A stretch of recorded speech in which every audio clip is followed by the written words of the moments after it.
गामिफ्राहा मोननो हायाखैमोन दिनैहाय जे हा राननाय हाबाफारिखौ खुंफुंबाय आसलथे बेसेबांसो गामि आरो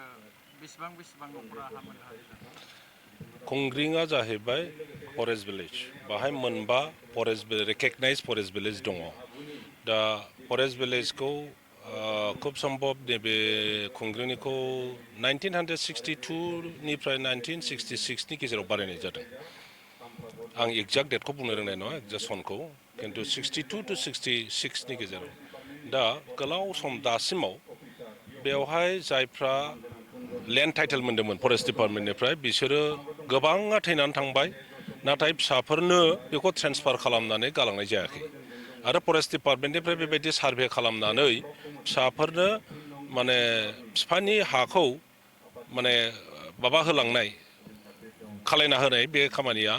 जाथ'नानै फैयाखैमोन दा देग्लाय UPPL सरकारनि दिनावहाय प्रमद बर' आरो बिथांनि EM बिथांमोन स्पेसियेलि रन्जित कुमार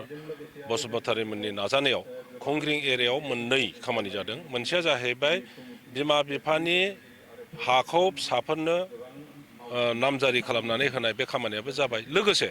बे गामि आगोलाव जि एरियासिम हाखौ हगारनाय जादोंमोन बिनि बांसिन बे एखे मानसिफ्रानो हाखौ आवग्रिनानै लाबोदों गोलाव बोसोर जाबाय दा 2006 नि भारत सरकारनि जे आयेन FRCनि आन्दाराव बे हाखौ मोननायनि अधिकार दं दा बेफोरखौबो सार्भे खालामनानै खालामजोबनाय जादों आरो नै दिनैहाय मोननै गामिनि आधाराव 265 फेमिलिनो बेबायदि लेन्ड टाइटेल होनाय जादों जोबोद मोजां जादों खारन बे ओनसोलनि रायजो राजाफ्रा गोरिब आरो हा नङाब्लाथ' बहा रायजो जानो दा गावसिनि हा मोनबाय बेवहायनो आबाद खालामनानै न' लुनानै रायजो जानो हानायनि बे सुबिदा बा बे अधिकारखौ बिथांमोनहा मोनबाय